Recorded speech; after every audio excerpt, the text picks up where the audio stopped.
بسم اللہ الرحمن الرحیم۔ معزز ناظرین، السلام علیکم ورحمۃ اللہ وبرکاتہ۔ دل کو کسی گھڑی چین نہیں آ رہا تھا۔ مجنوں اونٹنی پر سوار ہوا اور لیلا کی بستی کی طرف چل دیا۔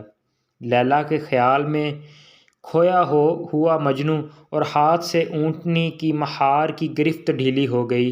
اونٹنی نے لیلا کی بستی کی طرف چلنے کی بجائے فوراً اپنا رخ مجنوں کے گھر کی طرف کر لیا، کیونکہ گھر میں اس اونٹنی کا بچہ تھا جس کی محبت اس کو بے چین کیے ہوئے تھی۔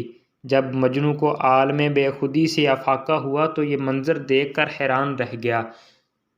جہاں سے چلا تھا پھر وہیں آ پہنچا۔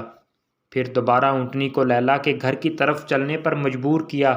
آدھا راستہ طے ہو گیا مجنوں پر، پھر لیلا کا خیال غالب آیا اور بے خودی طاری ہو گئی۔ مہار کی گرفت جب ڈھیلی ہوئی، اونٹنی پھر پیچھے بھاگ گئی۔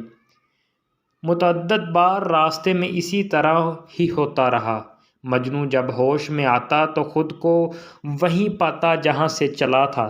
لیلا کی یاد میں جب دل زیادہ بے چین ہو گیا تو اونٹنی کو پھر لیلا کی نگری کی طرف چلنے پر مجبور کیا۔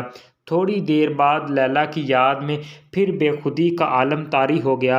اونٹنی پھر پیچھے بھاگ گئی۔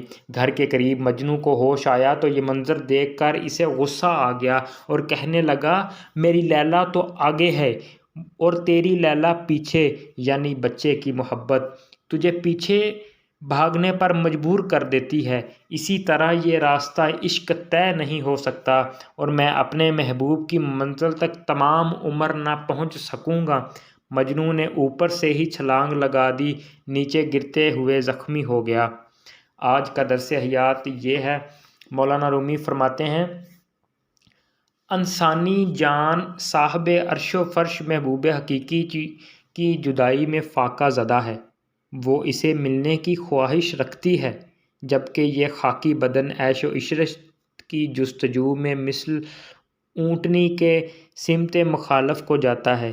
لیلا ایک انسان ہے جس کے عشق میں مجنوں اس قدر کھویا ہوا ہے اور اس سے ملنے کے لیے تن من کی بازی لگا رہا ہے، اور ہم اللہ اور اس کے پیارے رسول صلی اللہ علیہ وآلہ وسلم کے عاشقین کہلاتے ہیں۔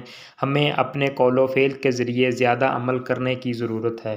وما علینا الا البلاغ المبین۔ شکریہ۔